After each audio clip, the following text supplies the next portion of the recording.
Salut tout le monde, salut les rôlistes, Vincent Quigley et qui tire un œil pour le RPGD, question numéro 20. Une mécanique de jeu qui inspire notre jeu, qui nous inspire. Aujourd'hui, je vais en profiter pour vous parler d'une mécanique qui s'appelle le positionnement narratif.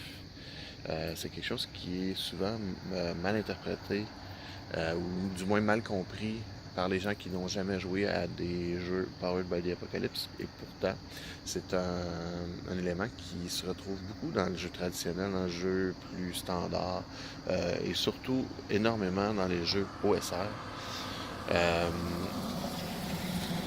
L'idée derrière le positionnement narratif ou fictif, c'est que si quelque chose, la règle est assez simple, c'est que si quelque chose a été si un personnage fait quelque chose qui fait du sens, qui a été avec ce qui a déjà été établi dans la fiction, alors et qu'il n'y a pas d'intérêt ou d'enjeu à voir s'il y a une possibilité d'échec dans cette chose-là, ça devrait juste arriver. Alternativement, de l'autre côté, le positionnement fictif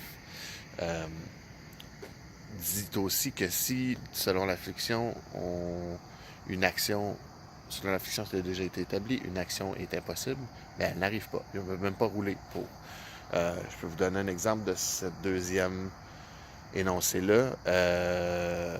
Admettons qu'il y a un golem de pierre et qu'un des joueurs essaie de l'attaquer avec une épée et qu'on a déjà établi que le golem de pierre était extrêmement solide, était difficilement blessable, ben, le joueur qui veut l'attaquer avec son épée va tout simplement même pas rouler pour toucher, comme c'est tout à fait impossible avec les outils qu'il a présentement de régler cette situation-là. C'est quelque chose qui est utilisé énormément dans l'OSR aussi. C'est quelque chose que je pense que on intègre parce que vous savez, à la base, tous les jeux de rôle, c'est avant tout une conversation entre joueurs. C'est quelque chose qui a été c'est quelque chose qui est intégré peut-être de façon un peu trop subtile dans le jeu de plusieurs personnes, puis que c'est quelque chose qu'on se rend pas compte, mais quelque chose qu'il faut prendre le temps de mettre de l'avant puis de réfléchir, je pense. C'est une mécanique, moi, que j'aime bien, qui va être partie prenante de peu importe les jeux que je joue. Donc, pas juste dans les PBTA, mais vraiment dans tous les jeux que je joue. C'est important de se dire, est-ce qu'il y a un intérêt? Est-ce que, selon la fiction, ça fait du sens? Est-ce qu'il y a un intérêt à ce que on mette un enjeu et qu'on fasse rouler les dés? S'il n'y a pas d'enjeu,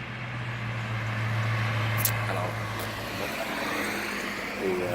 si ça fait du sens narrativement, ça arrive. Bon ben, c'était Vincent Quigley.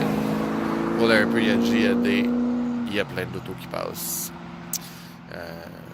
Je vous promets qu'un jour, je trouverai un endroit plus sympathique pour faire mes vidéos, mais pour l'instant, le mieux, c'est d'en attendre dans l'autobus. Bonne journée, à demain. Au revoir.